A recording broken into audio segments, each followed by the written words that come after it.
I always believed Christmas was supposed to be warm. Not just the fireplace warm, but the kind of warmth that comes from belonging, family, laughter, the smell of cinnamon, and a little chaos in the kitchen. But that year, Christmas tasted like frost and humiliation. My father, Daniel, always had a complicated relationship with his own father. Their arguments were constant, their coldness legendary. As a kid, I never understood why Dad bristled every time Grandpa entered the room, or why Grandpa's soft attempts to talk always ended in tense silence. Something old and bitter hung between them, something they never explained.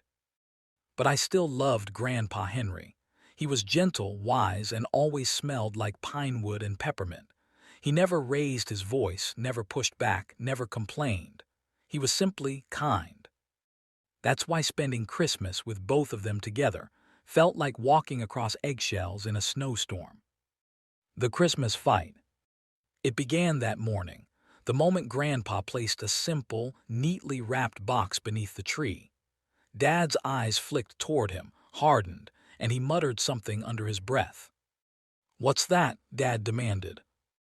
"A gift," Grandpa replied warmly. "For you." Dad scoffed. "I don't need anything from you." Grandpa smiled gently.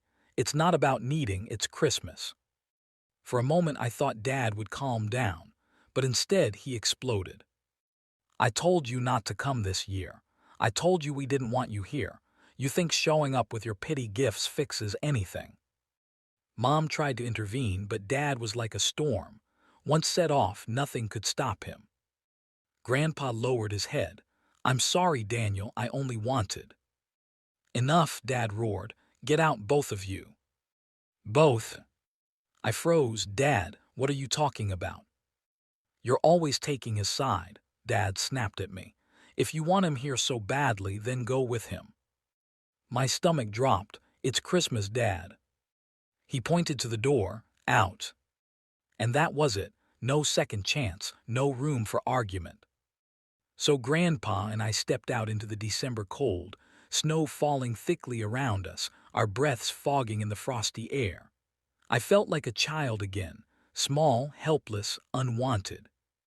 Grandpa didn't say a word as we walked down the driveway, but I saw the hurt etched deep in his old eyes. A strange calm. We stopped beneath the street lamp, the snow glittering like crushed diamonds. "I'm sorry," I whispered. "You didn't deserve that." Grandpa placed a hand on my shoulder. "None of it is your fault." But he had no right. "He is angry at life," Grandpa said quietly, "but he takes it out on me." I sighed, rubbing my frozen hands together. "Where will we go? You didn't bring a car." Grandpa chuckled softly. "Oh, I have a ride."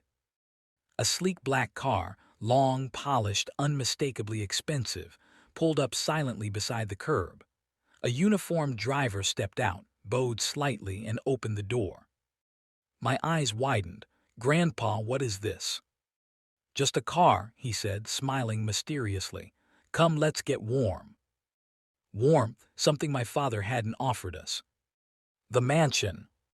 We drove for nearly an hour until the city melted into rolling hills and wide stretches of untouched snow. Then, through the frosted window, I saw it, a sprawling estate surrounded by towering pines. Lights glowed from dozens of windows, illuminating the night like a kingdom in the snow. "Who lives here?" I breathed. Grandpa simply said, "I do." The car rolled to a stop in front of grand stone steps.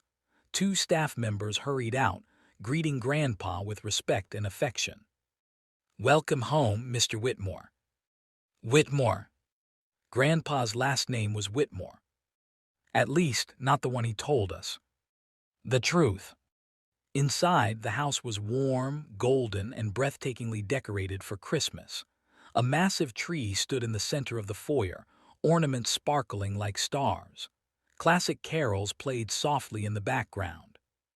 I turned to Grandpa, stunned. "What is all this? Who are you?" He exhaled slowly, the kind of sigh that releases years of heavy secrets. "My real name is Henry Whitmore," he said, "founder of Whitmore Enterprises."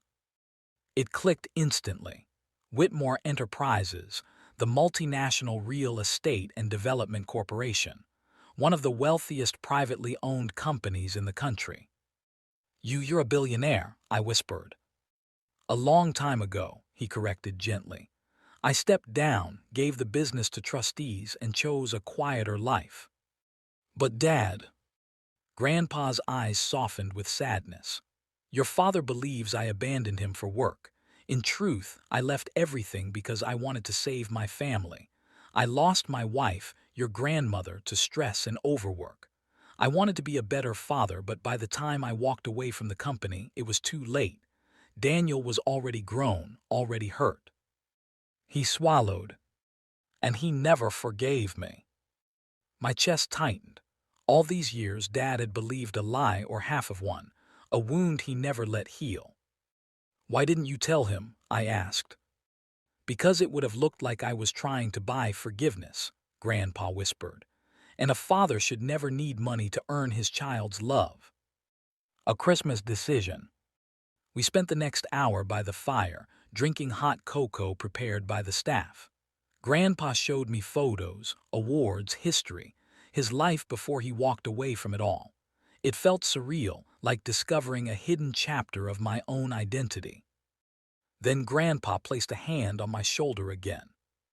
There is something else you should know, he said. I've already updated my will. Everything I have will be yours one day. I nearly spilled my cocoa. What? No, Dad, he's your son. Grandpa shook his head sadly. He shut the door on family today, not just on me, but on you. I will always love him, but I cannot leave my legacy in the hands of someone who carries hate. I didn't know what to say. I felt unworthy, overwhelmed, and suddenly responsible for a legacy I'd never asked for. But maybe, Grandpa continued gently, this isn't about punishment. Maybe it's a chance to build something new instead of repeating old mistakes. The final gift. The next morning, Mom visited. She had argued with Dad all night and finally left the house. Tears filled her eyes when she saw the mansion. Your grandpa told me everything, she whispered. Everything he hid, everything your father misunderstood. She hugged Grandpa tightly. I'm so sorry, she said. Grandpa smiled. It's Christmas, it's a time for forgiveness. And I realized that while Dad had thrown us out in anger, Grandpa had brought us into something far greater, a truth, a legacy, and a new beginning. That Christmas didn't end warm, but it started something that finally would be. Something our family desperately needed. A chance to heal. And maybe, just maybe, one day Dad would knock on Grandpa's door and find it open.